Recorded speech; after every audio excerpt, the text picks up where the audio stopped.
Bodnant Garden in North Wales is a hidden gem amongst National Trust properties. It has a unique collection of rhododendrons and azaleas. For more than a century, Bodnant has attracted garden lovers and plant hunters alike. But in recent years, visitor numbers have declined, and the garden has lost some of its gloss. Head gardener Troy Scott-Smith is leading a major improvement programme to make Bodnant one of the top 10 gardens in the world. But it's an expensive business.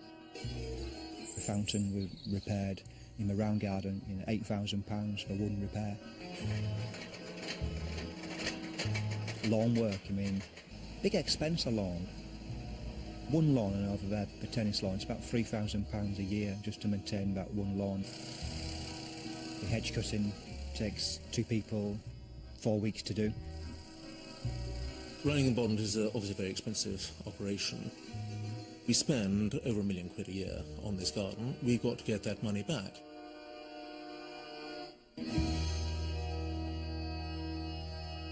Bodnant's manager, Michael McLaren, a member of the Aberconway family, is on a mission to attract more visitors to boost income.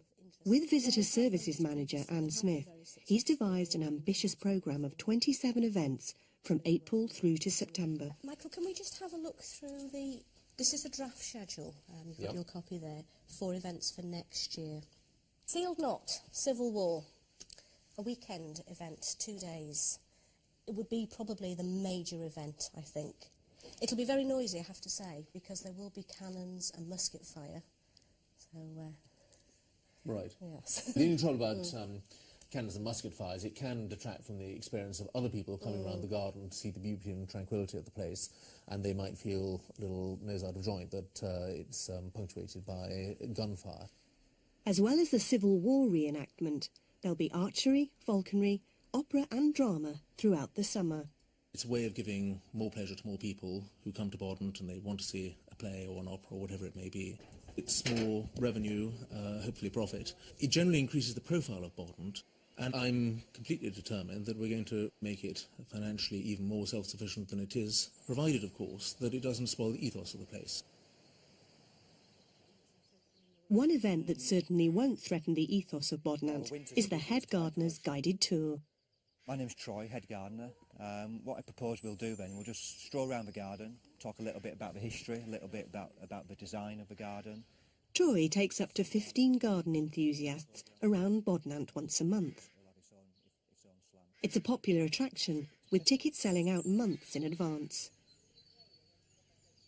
He starts the tour by showing off Bodnant's unique collection of rhododendrons, though he's not quite sure what some of them are called.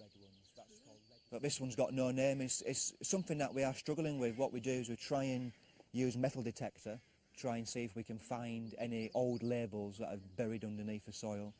And also we have regular sessions with other rhododendron growers to see if any of them have got any clues. But it's easy with the species, of course, but with hybrids, if this was raised at Bodnant, all we can do is have a guess at his parents. Troy wants to attract more visitors, but isn't sure about the non-gardening events planned for the summer. He's concerned that the grounds could be ruined by the crowds. I think some of the larger scale events, like the war reenactments, is something that is very different for Bodnant. Whether it's appropriate or not, we'll wait and see. As a gardener, I have my doubts. For Troy, attracting visitors to Bodnant is all about the horticulture, and it never fails to impress. I think it's so peaceful, it's always so beautiful, all seasons. I just love it. I think it's the best I've been to, let's put it that way. I used to go to Kew a lot when I lived in that area, but I think it's better than that, really.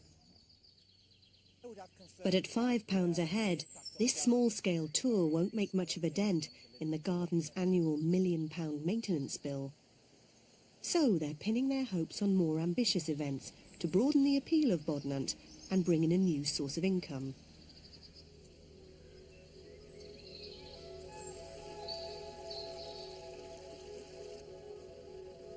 It's a beautiful day in July. Visitors are gathering for 2 big events to open the summer season. The Mid Wales falconry team is entertaining the crowds. It's a particularly challenging day for Anne. She has to coordinate both the falconry display in the daytime and an opera in the evening. When you're running events, there is a lot of pressure. There is a lot of pressure on a normal opening day with visitors. You always want things to be perfect for people. You want them to have the greatest of times when they're here.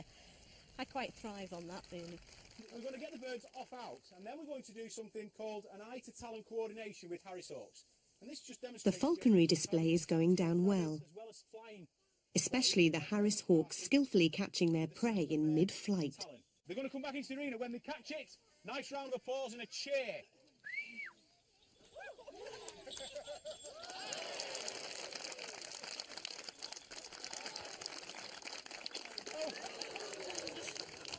Okay, this is a fight, and they're both sharing the meat. 500 people came to Bodnant to enjoy the falconry display. A lot of people who perhaps come from cities will never have seen these exotic birds. So it's really great that they can get that kind of information. Hi, how are you? Wonderful, thank you. Day gone well? Very. Good. I missed the afternoon flying display. I'm really sorry about that. I know you're busy with everything that's going on. It's a busy day today, yeah. Out on the lawn, they're setting up for tonight's opera performance of Donizetti's Don Pasquale. Everything's going very well. It's been a really busy weekend, and particularly busy for me today. And we're setting up now for garden opera this evening. So it's all go, and my head's full of 101 things I've got to remember to do. This is the first time opera has been held in the open air at Bodnant. Anne has hired the London Opera Company for an evening of musical entertainment. How are we doing for water in here? Do we want to refill? I think we do, yeah. Yeah? OK, that one feels quite full. Right. So you can use that one. The technical crew and performers have been granted special access to private areas of the house and garden. The best way for you to get onto the stage is down the steps that are there. Yeah. You'll need just to lower the rope, step over it and then hook it back on. Okay. We need to keep it up because our guests are having a little wander around the garden. Course. OK? Yeah. All right. Thank you. When the ropes are down, of course, people will just walk wherever they, where they've restricted accesses, unfortunately. Just ask you to go back onto the lawn. Absolutely. This is a private area. Yeah. So if you'd like to go down the steps there. Yes. Thank you. Very kind. OK. Friendly but firm. Bodnant Garden was donated to the National Trust 60 years ago, but the house is still owned by the Aberconway family and it's closed to the public. Sandy, you're going to be in the car park here. Gordon, I put you at the tunnel entrance. Doreen, you are going to be doing ticket collection in the entrance archway. Staging an open-air opera is an expensive gamble. An army of volunteers has been drafted in to cope with the expected crowds. The majority of all the work on the events, certainly the organising beforehand and on the day of the events, I undertake myself. So it's quite stressful because if it isn't successful, it's down to me in the end.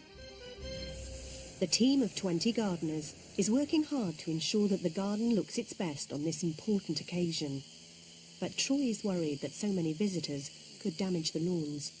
It's a contentious issue.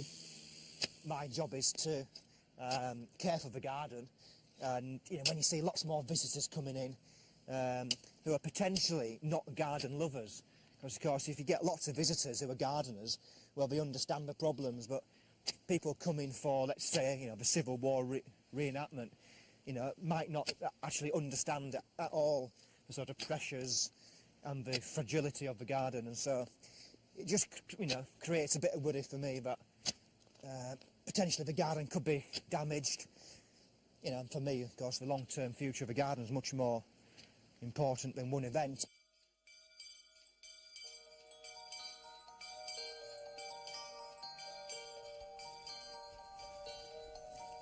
Luckily for Anne, it's a beautiful evening in one of the wettest summers on record, so this should hopefully attract the crowds. I have been concerned about ticket sales. The weather's been really pretty poor this month, particularly. But you have to go ahead and you have to promote it, publicise it, get the leaflets out there, get the message out, and hope that people will come. Starts at 7. Form starts at 7. With less than an hour to go, staff at the ticket office have very little to do. Few people have turned up so far. Troy's not going to the opera either. He's looking forward to a night off.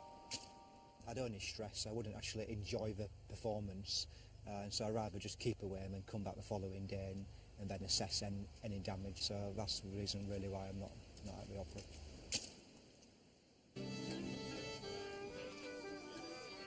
Michael McLaren and his family are out in force to support Bodnant's premiere of Donizetti's Don Pasquale. All the family have gathered. My wife, my 3 children, my mother, my sister, various of her children, various of my mother's friends. So we're going to make an evening of it.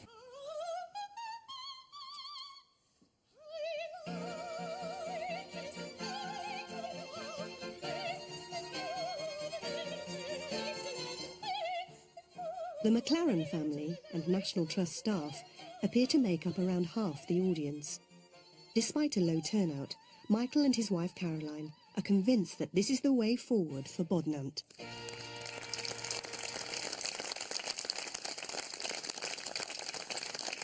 I think it's wonderful to hear music in the garden, and it's bringing it alive, and we heard people warming up beforehand in the conservatory, and it's just what a garden and a house like this should have, lots of music. Well, it's another dream come true because I adore music, and my wife went for Royal College of Music, and so music plays a big part in our lives. So to have that and to have the garden and the two together, it's wonderful.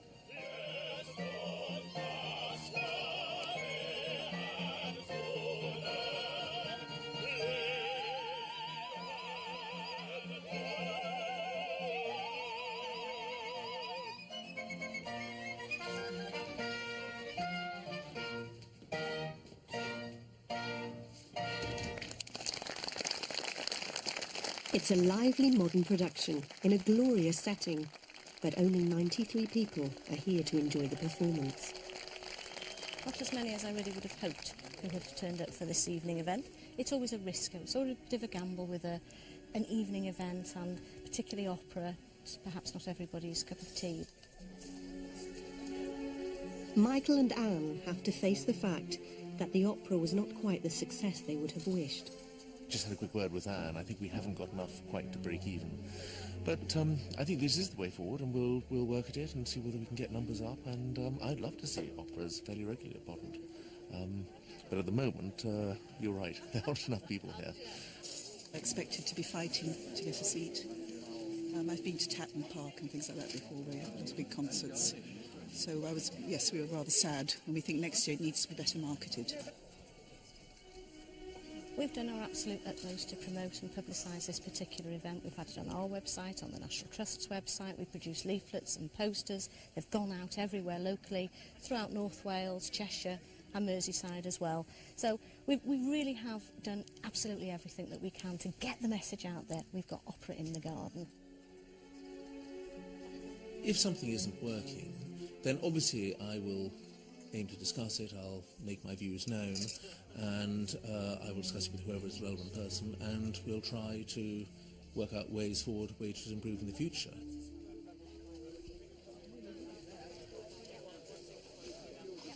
There's one consolation for Troy and his team as the crowds depart. The lawns are still in perfect condition.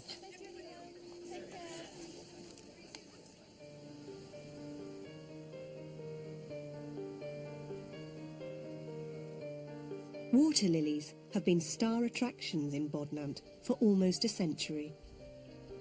There are 15 varieties here, providing a spectacular display of summer colour.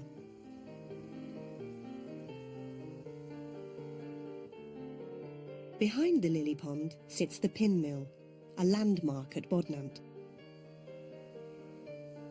Built in the 18th century, it was moved here in 1939 from Gloucestershire, brick by brick.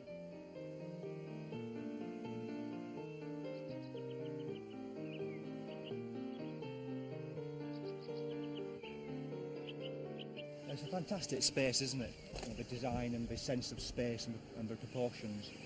It was all laid out by Henry McLaren, designed by him, and the construction overseen by him, sort of between 1905 and 1920. There's a lovely picture that I've got, must be maybe 1930s, showing this pond with the lilies here. Everything's so perfect. You know, it's just like a stage set. There's nothing out of place. You know, every single leaf is perfect.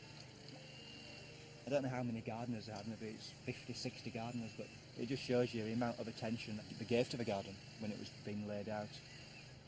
Of course, then the pinmill wasn't here. Pinmill only arrived in 1939, which of course makes this lovely reflection in the water. It's nice to have the lilies just at either end, so you do see that lovely reflection. Today, there's a problem. The pond is leaking, but that will soon be fixed thanks to a European Union grant of £45,000. Unfortunately, it means clearing the pond over the peak summer season. Still, many of this year's visitors are not coming for the lilies. March on! March on! They're coming to see a battle. The Sealed Knot Civil War Reenactment Society is marching on Bodnant. Fortunately, it's a sunny day. They're reenacting a local battle which took place in 1649. The Roundhead troops came over from Carnarvon to attack the royalist-held Conwy. Right there. Anne's in fighting spirit. Oh, what a lethal-looking weapon. You see, this is what I really, really wanted, is to have something that visitors can actually interact with. You know, you've got a lady there who's handling a sword and being shown how to use it properly and safely.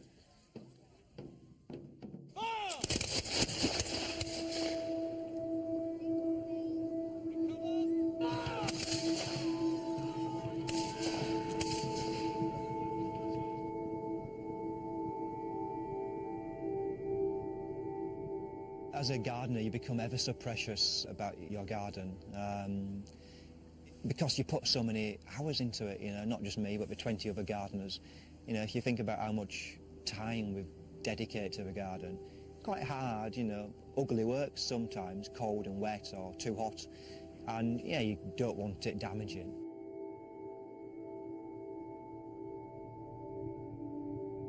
You do have a personal relationship with every single plant in a different way, and I think if you don't have that bond, I think you're probably a less of a gardener.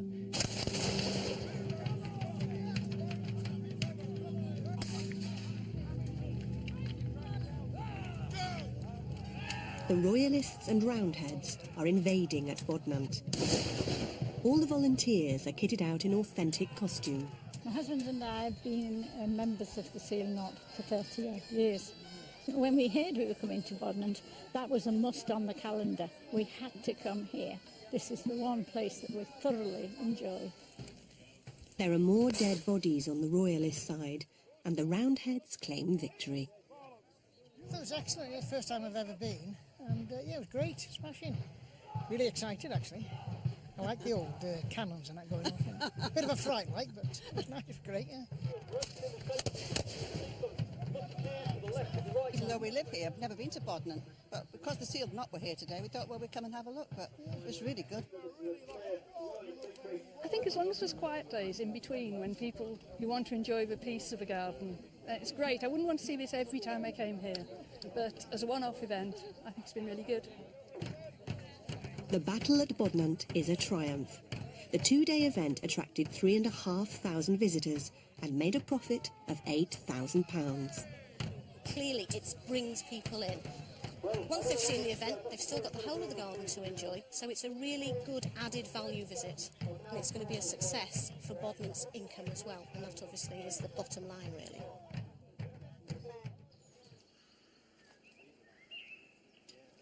On the Pinmill Terrace, they're removing the lilies so the pool can be drained and repair work can begin. Moving these delicate plants in summer can be risky. Makes it a lot more tricky on a hot day, the transpiration from the leaves. I mean, they like to be in water. So imagine if you're taking a plant out of its natural environment, it's going to suffer, and it'll quickly start to show signs of stress and sort of wilting. So you're just over time trying to reduce that stress, really. It's the first time in 20 years that this pond is being emptied. The lilies are overgrown and congested. They need careful handling to ensure they survive the ordeal. They're transported to a temporary pool and replanted in special compost. We're really pleased with the compost. It's quite critical really, that we get the proper stuff. Aquatic compost that's heavy and low in nutrients. We actually expected this not to be so soily. You can see it's fairly like soil and heavy, forms nice balls there. So it's actually not going to lift up, which is good. So we just potted one there. You see Adam's been splitting some, and just a case of putting them in really.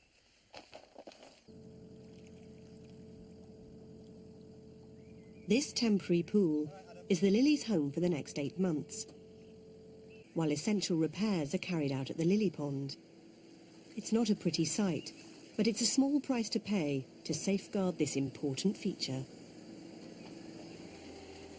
I think we may get a few complaints from sort of visitors, why we're digging all of the sort of the key areas up in the garden. But the money's there, and I think it's important that we do the work, and the lilies will survive, and we'll get them back next season hopefully. 1 down, 54 to go. Gardener's work is never done.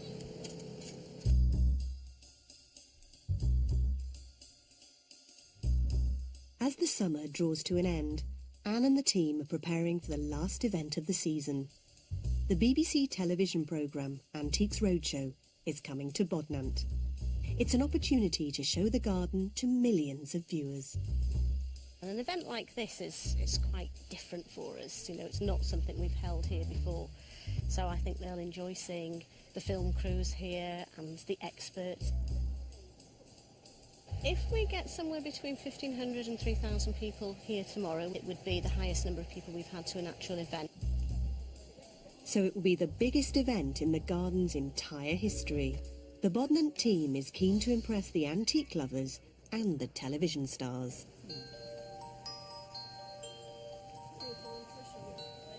Can you confirm that?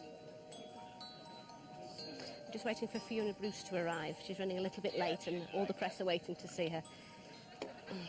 The show can't begin until the star arrives. Hello, Tiggy, are you receiving? Copy you, come in. FB has just arrived in the car park, so she'll make her way down. My first impression when I came into the garden was just the scope of the ambition and the imagination of the person or people that put this together. I mean, the planting is, on the one hand, it seems informal, and there's a beautiful profusion of plants everywhere, but on the other hand, clearly it is regimented. Someone has put everything together, knows exactly where everything has to go. It is, for sure, one of the most beautiful gardens I've ever seen. There's no doubt the event is going to be a huge success for Bodnant. Hundreds of people have turned up with their family heirlooms and curios to be valued by the experts. For the Antiques Roadshow team, it's a perfect location. The BBC's Simon Shaw couldn't be happier.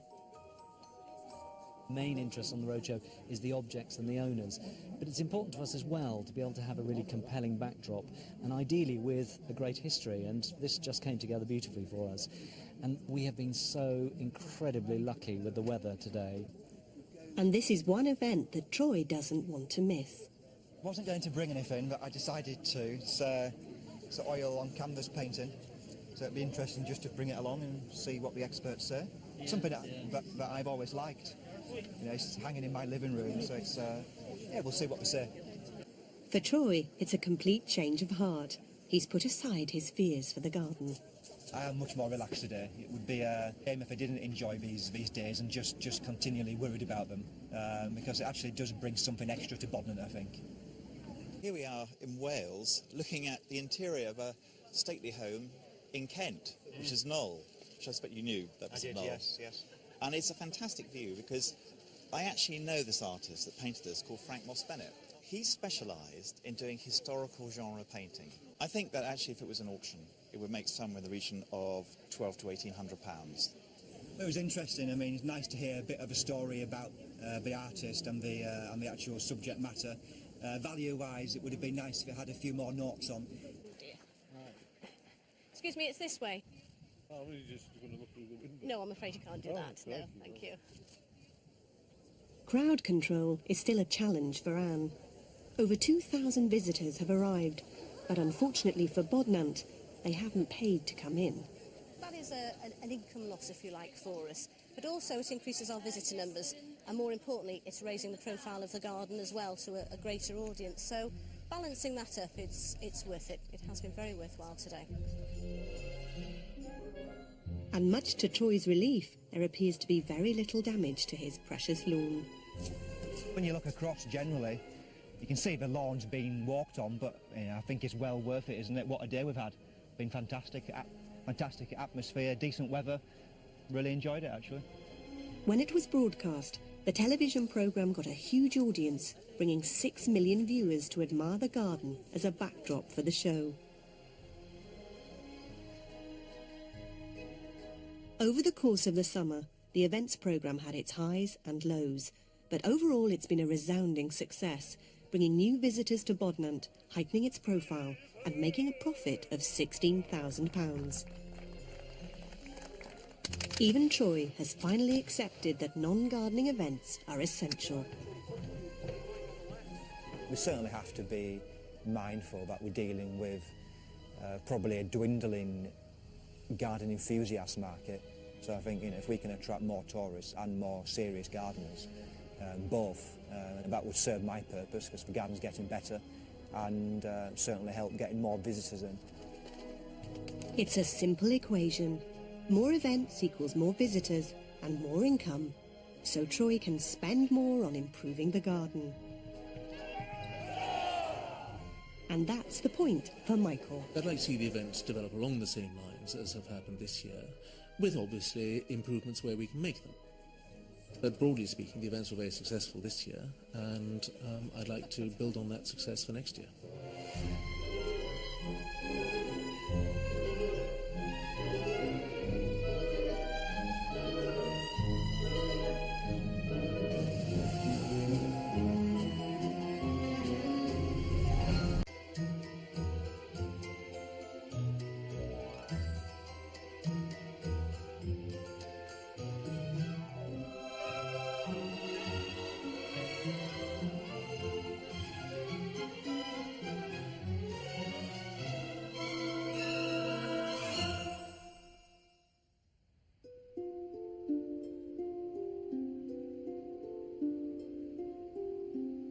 Bodnant Garden in North Wales is a hidden gem amongst National Trust properties.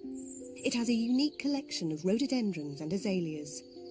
For more than a century, Bodnant has attracted garden lovers and plant hunters alike. But in recent years, visitor numbers have declined and the garden has lost some of its gloss.